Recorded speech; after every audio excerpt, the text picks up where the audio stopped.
Operation टायगरमुळे संतापलेले Uddhav Thackeray सातत्यानं नवा राजकीय अँगल शोधताना दिसतात। ऑपरेशन टायगर हे ऑपरेशन फडणवीस असल्याचा पुनरुच्चार ठाकरेंनी केला। फडणवीस हे पंतप्रधान पदाच्या शर्यतीत असल्यानं त्यांचे पंख छाटण्याचं काम सुरू असल्याची टीका उद्धव ठाकरेंनी केली। वरिष्ठांकडून मुख्यमंत्र्यांचे पंख छाटण्याचं काम सुरू असल्याचं सुतोवाच करताना उद्धव ठाकरेंनी अप्रत्यक्षपणे अमित शहांना लक्ष्य केलं। यावर मुख्यमंत्र्यांनीही तातडीनं सगळे आरोप झटकण्याचा प्रयत्न केला। आपल्याला कोणतेही पंख नाही, त्यामुळे छाटण्याचा प्रश्नच नसल्याचं फडणवीस म्हणाले। या ऑपरेशन टायगरवरून शिवसेना आणि भाजपमध्ये कटुता आणू पाहणाऱ्या उद्धव ठाकरेंवर एकनाथ शिंदेंनी पलटवार केला।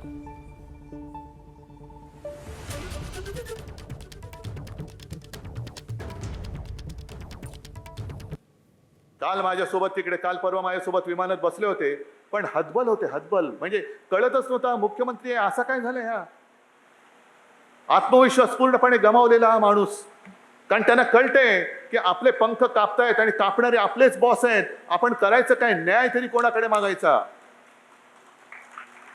कोणतं दार ठोकायचं, कारण ते दार उघडलं तर पंख कापणार, हे दार उघडलं तरी पंख कापणार। म्हणजे काय वाचलंय ते वाचून जेवढे दिवस आहेत तेवढे ढकललेले बरे। या परिस्थितीमध्ये देवेंद्र फडणवीस आहेत। मनुष्य असल्यामुळे मला पंखच नाही आहेत, ते माझे पंख कोण छाटणार आहे। पण माझ्यासोबत महाराष्ट्रातल्या 14 कोटी लोकांचा आशीर्वाद आहे, माझ्या वरिष्ठांचा आशीर्वाद आहे। त्यामुळे काही काळजी करू नका। उद्योजींच्या सदिच्छा या मी स्वीकारतो। 19ला असत्या तर चित्र वेगळं राहिलं असतं, पण त्यावेळेस ते देऊ शकले नाहीत, त्यामुळे त्या सदिच्छा आज मी स्वीकारतो। देवेंद्र फडणवीसजी यांच्याशी बेईमानी कोणी केली?